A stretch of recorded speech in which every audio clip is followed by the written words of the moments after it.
আসসালামু আলাইকুম ওয়া রাহমাতুল্লাহ। আশা করি সবাই ভালো আছেন। আজকের ভিডিওতে আমরা কথা বলবো মাইক্রোসফট ওয়ার্ডের ইনসার্ট মেনু নিয়ে। গত ২ ক্লাসে আমরা দেখেছিলাম মাইক্রোসফট ওয়ার্ড কিভাবে রান করতে হয় এবং মাইক্রোসফট ওয়ার্ডের হোম মেনুর আন্ডারে যে অপশনগুলো রয়েছিল এই প্রত্যেকটা অপশন আমরা সবিস্তারে আলোচনা করেছি। আজকের ভিডিওতে আমরা কথা বলবো মাইক্রোসফট ওয়ার্ডের ইনসার্ট মেনু নিয়ে। অর্থাৎ মাইক্রোসফট ওয়ার্ডের ইনসার্ট মেনুতে কোন অপশন রয়েছে এবং এইখানে কি কাজ করতে হয় আজকের এই বিষয় নিয়ে আমরা আলোচনা করব ইনশাআল্লাহ। সো বন্ধুরা, মূল ভিডিওতে যাওয়ার আগে ছোট্ট একটি অনুরোধ, যারা আমাদের এই চ্যানেলে নতুন দর্শক তারা অবশ্যই আমাদের চ্যানেলটিকে সাবস্ক্রাইব করে দিবেন এবং পাশে থাকা বেল আইকনটি অবশ্যই অন করে রাখবেন, যাতে করে পরবর্তী যে কোনো ভিডিও আপলোড করার সাথে সাথেই তার নোটিফিকেশন আপনার কাছে পৌঁছে যায়। সো বন্ধুরা, চলুন দেরি না করে শুরু করা যাক আজকের ভিডিওটি।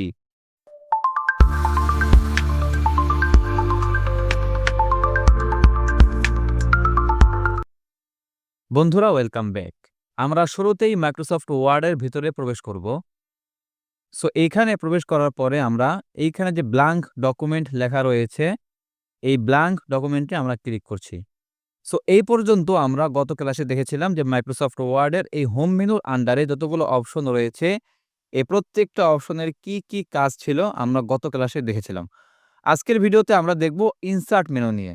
অর্থাৎ ইনসার্ট মেনুর আন্ডারে এই প্রত্যেকটা অপশন আমরা একদম সবিস্তারে আলোচনা করব। সো বন্ধুরা, এখানে প্রথমেই দেখেন উপরে লেখা রয়েছে কাভার পেজ। কাভার পেজ কি? যদি আমি এখানে ক্লিক করি তাহলেই বুঝতে পারবেন। এখানে ক্লিক করার পরে দেখতে পারবেন যে কাভার পেজ অর্থাৎ যেকোনো পেজের উপরে যেটা আমরা কাভার পেজ বলে থাকি, এই কাভার পেজের ডিজাইন কেমন হবে সেইটার কিছু ডিফল্ট ডিজাইন দেওয়া রয়েছে এইখানে। সো এইখানে যদি আমি ক্লিক করি তাহলে দেখবেন যে এইখানে একটা ডেট লেখা রয়েছে, অর্থাৎ কোন ডেটে এটা পাবলিশ হবে এখানে আমরা লিখে দিতে পারি যে এই ডেটটা কোন ডেট। এরপরে নিচে যদি আসি তাহলে দেখতে পারবেন যে এখানে কে লিখেছে, কোম্পানির নেম অ্যান্ড কোম্পানি অ্যাড্রেস, এই প্রত্যেকটা বিষয় আমরা এখানে লিখে দিতে পারবো। সো এইটা হচ্ছে কাভার পেজের বিষয়। সো আমি যদি এখানে কন্ট্রোল জেড দিয়ে আবার আন্ডু করে ফেলি তাহলেই এটা চলে যাবে। ওকে, সো এরপরে যদি আমরা এখানে ব্ল্যাঙ্ক পেজ লেখা রয়েছে, যে এখানে ক্লিক করি তাহলে আমাদের নতুন একটা ব্ল্যাঙ্ক পেজ তৈরি হবে। যদি আমি এখানে ক্লিক করি তাহলে দেখবেন আরো একটা পেজ আমাদের সামনে চলে আসলো। এখানে একটা পেজ, দেন এইখানে একটা পেজ। সো আমি ব্যাকস্পেস দিয়ে আবার এই পেজটাকে ডিলিট করে দিচ্ছি। ওকে। সো এরপরে দেখেন লেখা রয়েছে পেজ ব্রেক। সো এই পেজ ব্রেকের কাজ কি? যদি আমি এইখানে ক্লিক করি তাহলে দেখবেন যে আরো একটা পেজ নতুনভাবে চলে আসলো। অর্থাৎ এই পেজ হচ্ছে পেজ ব্রেক, মানে হচ্ছে আপনি যেখানে লিখবেন ওইখান থেকে যদি আপনি ক্লিক করেন তাহলে পরবর্তী পেজে আবার চলে আসবেন। ওকে, সো আমি কন্ট্রোল জেড দিয়ে আমি এটা আবার আনডু করে ফেলতেছি। ওকে। সো মোটামুটি আকারে আমাদের এই ৩ টা অপশন দেখা শেষ। আচ্ছা, এরপরে আমরা দেখতে পাচ্ছি টেবিল। সো এই টেবিলের কাজ কি? আমি এখানে ক্লিক করছি। দেন এইখান থেকে দেখেন যে আপনার যে কয়টা ইচ্ছা আপনি সে কয়টা টেবিল নিতে পারবেন। সো আমি এখান থেকে ৫ টা কলাম নিচ্ছি অ্যান্ড ৩ টা রো নিলাম। ওকে, সো আমি এখানে ক্লিক করার সঙ্গেই এই ৩ টা রো এবং ৫ টা কলাম আমার সামনে চলে আসলো। অ্যান্ড দেন এরপরে আমরা যদি চাই তাহলে এখানে আমরা যেকোনো লেখা লিখতে পারি। আপনার যা চাবেন তাই লিখবেন। কোনো সমস্যা নাই। আমি ট্যাব দিলাম আবার যা ইচ্ছা তাই লিখতে পারবেন। আমি আবার ট্যাব দিলাম আবার যা ইচ্ছা তাই লিখতে পারবেন। ওকে। সো আমি এটাকে সিলেক্ট করছি, দেন ব্যাকস্পেস ক্লিক করে আমি এটা ডিলিট করে দিলাম। ওকে। সো এরপরে দেখেন এইখানে লেখা রয়েছে পিকচার। যদি আমি পিকচারে ক্লিক করি তাহলে আপনি যেকোনো পিকচার এখান থেকে নিয়ে আসতে পারবেন। সো আমি ডেস্কটপে ক্লিক করছি, দেন এইখান থেকে এইটাকে আমি নিয়ে চলে আসলাম। ওকে, সো আমার এখানে পিকচার নিয়ে আসা প্রায় শেষ। সো এখন দেখেন এই পিকচারটা কিন্তু লড়তেছে না। হ্যাঁ? সো এইটাকে লড়ানোর জন্য আমরা এইখান থেকে রাফ টেক্সট, দেন এইখানে ক্লিক করার পরে এইখান থেকে ইন ফন্ট অফ টেক্সট যদি এইখানে ক্লিক করি তাহলে দেখবেন যে এটা লড়বে। আদারওয়াইজ এটা কিন্তু লড়বে না। ওকে, সো আমি এটাকে সিলেক্ট করছি, দেন ব্যাকস্পেস এ ক্লিক করে এটা আমি আউট করে দিলাম। ওকে, সো আমি আবার ইনসার্ট মেনুতে ক্লিক করছি, দেন এইখান থেকে এই যে পিকচার আমরা কেবল দেখলাম, এই পিকচার আপনি আপনার ডেস্কটপ থেকে নিয়ে আসতে পারেন। এর এর পাশে দেখেন লেখা রয়েছে অনলাইন পিকচার। অর্থাৎ যেকোনো অনলাইনের মাধ্যমে বা যেকোনো ওয়েবসাইট থেকে আপনি ডাইরেক্ট এখানে যেকোনো ছবি নিয়ে আসতে পারেন। ওকে, সো এ পর্যন্ত আমাদের কাজ শেষ। এরপরে দেখেন শেপ। এই শেপে কিন্তু অনেক ধরনের কাজ রয়েছে এবং অনেক ধরনের শেপ রয়েছে। সো আমি এখানে ক্লিক করছি। দেন দেখেন এখানে অনেকগুলো শেপ রয়েছে। প্রত্যেকটা শেপের কিন্তু আলাদা, আলাদা কাজ রয়েছে। আমি যদি ১ম এ এই যে টেক্সট বক্স এটাকে সিলেক্ট করি, দেন এখানে ক্লিক করি তাহলে দেখবেন একটা টেক্সট বক্স আমার সামনে চলে আসবে। দেন আমি এখানে যা ইচ্ছা তাই লিখতে পারি। কোনো সমস্যা নাই। ওকে, সো আমি কি করতেছি? এটাকে সিলেক্ট করছি। দেন ব্যাকস্পেস এ ক্লিক করে আমি আউট করে দিলাম। এরপরে দেখেন আরো শেপ রয়েছে। লাইন শেপ রয়েছে। দেন এইখানে ক্লিক করে দেখেন অ্যারো শেপ রয়েছে। এরপরে দেখেন এইখানে রেক্টেঙ্গেল শেপ রয়েছে। এরপরে দেখেন এইখানে ওভাল শেপ রয়েছে। এরকম অনেকগুলো শেপ এখানে রয়েছে যেটা আপনার দরকার আপনি এখান থেকে নিয়ে ইউজ করতে পারেন। আমি যদি আরো ২-১ টা শেপ দেখাই তাহলে বুঝতে পারবেন। ওকে, সো আমি এটাকে দেখাচ্ছি। সো আমি যদি এটা এভাবে টান দেই তাহলে দেখবেন একটা শেপ চলে আসলো। হ্যাঁ? কিন্তু এইটা দেখেন সোজা হলো না কিন্তু, সমান হলো না। মানে একদম বাঁকা হয়ে গেল। আবার যদি আমি নিচের দিকে টান দেই তাহলে একটু সমান হতে পারে। বাট আমি যদি চাই তাহলে শুধুমাত্র শিফট ধরে টান দিলে দেখবেন একদম স্কোয়ার ফিটে বা স্কোয়ার হিসেবে এটা কিন্তু বড় এবং ছোট হবে। আবার যদি আমি শিফট ছেড়ে দেই তাহলে দেখবেন আবার আগের মতো বাঁকা হয়ে গেছে। সো আমি যদি আবার শিফটে ক্লিক করি তাহলে দেখবেন এটা একদম সমান হয়ে গেছে। সো আপনি চাইলে শিফটে ক্লিক করে এটা ছোট বড় করতে পারেন। ওকে, সো আমি এটা আবার ব্যাকস্পেস ক্লিক করে ডিলিট করে দিলাম। ওকে, সো এরপরে আরো অনেকগুলো শেপ এখানে রয়েছে। আপনি যেকোনো শেপ এখান থেকে নিয়ে আপনি ইউজ করতে পারেন। আমি এগুলো দেখাচ্ছি না। সো এরপরে দেখেন স্মার্ট আর্ট। স্মার্ট আর্ট এ দেখেন অনেক ধরনের আর্ট রয়েছে। এগুলো কিন্তু সাধারণত আমাদের পরীক্ষাতে কাজে লাগে বা পরীক্ষার কোয়েশ্চেন এ কাজে লাগে। সো আমি যদি যেকোনো একটা আর্ট নিয়ে আসি তাহলেই সহজে বুঝতে পারবেন। যদি আমি লিস্টে ক্লিক করি তাহলে দেখবেন যে অনেকগুলো শেপ এখানে রয়েছে বা স্মার্ট অনেকগুলো স্মার্ট আর্ট এখানে রয়েছে। সো আমি এইখানে ক্লিক করছি দেন এখান থেকে ওকে তে প্রেস করছি। ওকে, সো আমার সামনে দেখেন একটা কিন্তু স্মার্ট আর্ট চলে আসলো। সো আপনি চাইলে এখানে যেকোনো লেখা লিখতে পারেন। আমি চাচ্ছি এ, দেন আমি এখানে লিখতেছি। দেন আমি পরেরটায় আসতেছি। ওকে, সো আমি এখানে লিখছি বি, আমি পরেরটায় আসতেছি দেন সি, ওকে, সো আমি এখানে লিখতেছি ডি, আবার এখানে লিখতেছি ই। ওকে, আপনি চাইলে কিন্তু আরো এই অপশনগুলো এড করতে পারেন। সো এগুলো এড করার জন্য আমি এটার উপরে ক্লিক করছি দেন রাইট এ ক্লিক করছি। রাইট থেকে যদি আপনি চান যে এড শেপ অর্থাৎ আরো শেপ এড করবেন তাহলে এখানে ক্লিক করলেই কিন্তু আপনার শেপ এড হয়ে যাবে। সো এইখানে দেখেন একটা লেখা রয়েছে এড শেপ আফটার। যদি আমি এখানে ক্লিক করি তাহলে এই এর পরে একটা শেপ যুক্ত হবে। আবার যদি আমি এখানে ক্লিক করি যে এড শেপ বিফোর তাহলে এর আগে যোগ হবে। তাহলে আমি ক্লিক করে দেখি কি হয়। ওকে, সো এখানে দেখেন এর আগে কিন্তু একটা শেপ এড হয়ে গেল। সো আমি যদি আবার এখান থেকে এড শেপ থেকে যদি আমি আফটার এ ক্লিক করি তাহলে দেখবেন যে এর পরে একটা শেপ এড হয়ে গেল। সো আর আমি দেখাচ্ছি না এখান থেকে আপনি চাইলে এখানে বিভিন্ন ধরনের ডিজাইন রয়েছে। আপনি এই ডিজাইনগুলো দেখতে পারেন। সো আমি এগুলো আর দেখাচ্ছি না। সো আমি এখান থেকে ব্যাকস্পেস ক্লিক করে আমি এটাকে আউট করে দিলাম। ওকে, সো আমি আবার ইনসার্ট মেনুতে যাচ্ছি। দেন এইখান থেকে চার্ট এ ক্লিক করতেছি। সো চার্ট থেকে দেখবেন যে পরীক্ষাতে সাধারণত আমাদের এই চার্টগুলো চলে আসে। পায়ে chart, bar chart, line chart, হ্যাঁ? এই চার্টগুলো আমাদের পরীক্ষাতে আসে। সো আমি পায়ে চার্টটা দেখাই। পায়ে চার্টে ক্লিক করতেছি। দেন এইখান থেকে আমি ইনসার্ট এ ক্লিক করতেছি বা ওকে তে প্রেস করতেছি। ওকে, সো এখন দেখেন আমার সামনে কিন্তু একটা চার্ট চলে আসলো। সো এই চার্টটাকে আমরা কিভাবে কাজ করাবো? এই চার্টটাকে কাজ করানোর জন্য আমি এটাকে একটু উপরে নিয়ে নিই, হ্যাঁ? ওকে। সো এখন দেখেন যে ১ম যে কোয়ার্টার এই যে এখানে লেখা রয়েছে ফার্স্ট কোয়ার্টার। সো আপনি চাইলে কিন্তু এখানে একটা নাম দিতে পারেন। আপনি চাইলে এখানে দিবেন হচ্ছে যে দিলাম জানুয়ারি। দেন আমি এখানে দিলাম হচ্ছে যে ফেব্রুয়ারি। দেন আমি এখানে দিচ্ছি মার্চ, মার্চ। অ্যান্ড দেন এখানে আমি দিচ্ছি হচ্ছে যে এপ্রিল, এপ্রিল। ওকে। সো এখন যদি আপনি এই প্রত্যেকটার মান চেঞ্জ করে দেন। অর্থাৎ জানুয়ারিতে রয়েছে ৮.২ যদি আপনি এখানে চান যে আমি ১০.২ দিব, তাহলে ১০.২ আপনি দিয়ে দিতে পারেন। সো আমি এখানে ১০.২ দিয়ে দিলাম। দেন এন্টারে হিট করলাম। তাহলে দেখবেন যে এটা কিন্তু একটু মান বেড়ে যাবে, হ্যাঁ? আবার যদি আপনি চান যে আ এটা দিবেন হচ্ছে ১১ পয়েন্ট, তাহলে দিতে পারেন ১১.২ তাহলে দেখবেন ওইটাও বড় হয়ে গেছে। ওকে, সো আপনি এইভাবে ইচ্ছামতো আপনার চাহিদা মতো আপনি এখান থেকে এই আ চার্টটাকে চেঞ্জ করতে পারেন। নো প্রবলেম, কোনো সমস্যা নাই। ওকে, সো আমি এখন কি করতেছি এটাকে সিলেক্ট করার পরে দেন এখান থেকে আমি ব্যাক স্পেসে ক্লিক করে আমি আউট করে দিচ্ছি। যে এখানে অপশন রয়েছে স্ক্রিনশট। এটা খুব একটা দরকার পড়ে না। আমরা এটাকে স্কিপ করছি। সো এরপরে দেখেন অনলাইন ভিডিও। এখানে আপনি ক্লিক করবেন যদি আপনার দরকার পড়ে।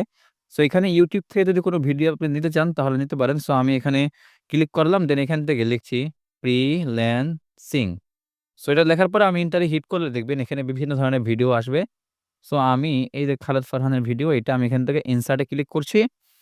দেন যে এখানে ইনসার্ট হয়ে গেল। সো এভাবে আপনারা এখান থেকে ভিডিও এড করতে পারেন। আমি এটাকে আবার সিলেক্ট করার পরে ব্যাক স্পেস দিয়ে ডিলিট করে দিলাম। ওকে। সো এরপরে দেখেন এইখানে লেখা রয়েছে হাইপারলিংক। হাইপারলিংকটা কি? যদি আমি লিখি যে মাই হোম, হ্যাঁ? যদি আমি এটা লিখি, লেখার পরে যদি আমি এইখানে সিলেক্ট করার পরে দেন যদি আমি হাইপারলিংক এ ক্লিক করি, হ্যাঁ? অ্যান্ড এরপরে যদি আমি এখানে যে কারিকুলাম ভাইটা এটাকে সিলেক্ট করে দেই, দেন এইখানে যদি আমি ওকে তে প্রেস করি, তাহলে দেখবেন এখানে একটা লিঙ্ক হয়ে গেছে। আর এই হাইপারলিংক এর আবার একটা শর্টকাট কি আছে সেটা হচ্ছে কন্ট্রোল প্লাস কে। সো আপনি এইখানেই যখন কন্ট্রোল ধরবেন তাহলে দেখবেন যে একটা হাতের মতো আসবে। দেন যদি আপনি এখানে ক্লিক করেন তাহলে দেখবেন আপনার যেই লিঙ্কটা দেওয়া ছিল সেই লিঙ্কে আপনি ঢুকতে পারতেছেন। এই যে দেখেন আমি সেই লিঙ্কের মধ্যে চলে আসলাম। ওকে।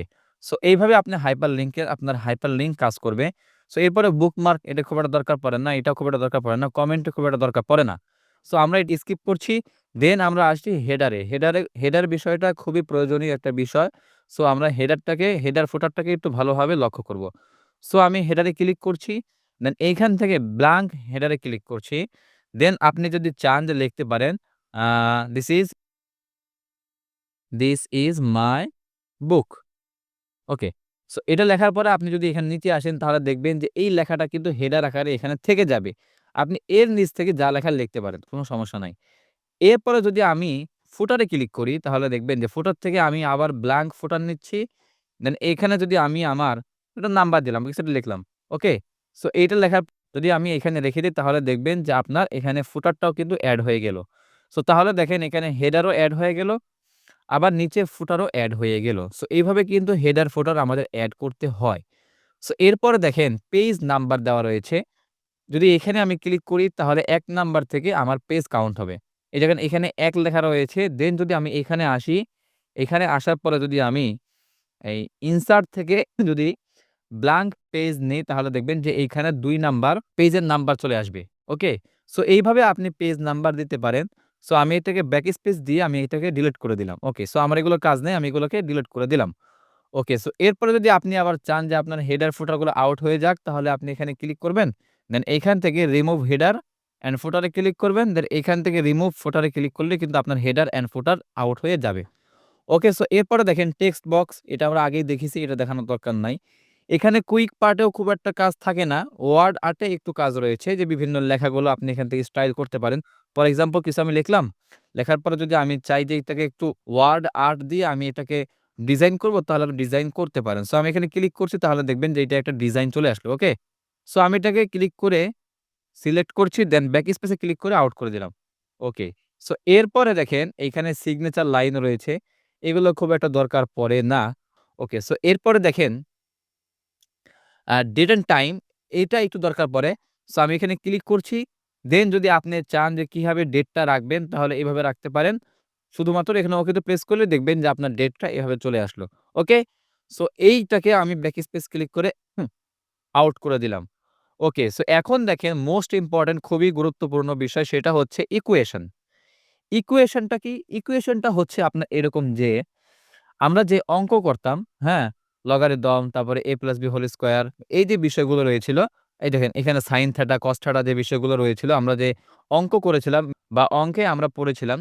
সো এই বিষয়গুলো এখানে রয়েছে, হ্যাঁ? সো আপনি চাইলে এখান থেকে যেকোনো একটা ডিজাইন আপনি নিতে পারেন।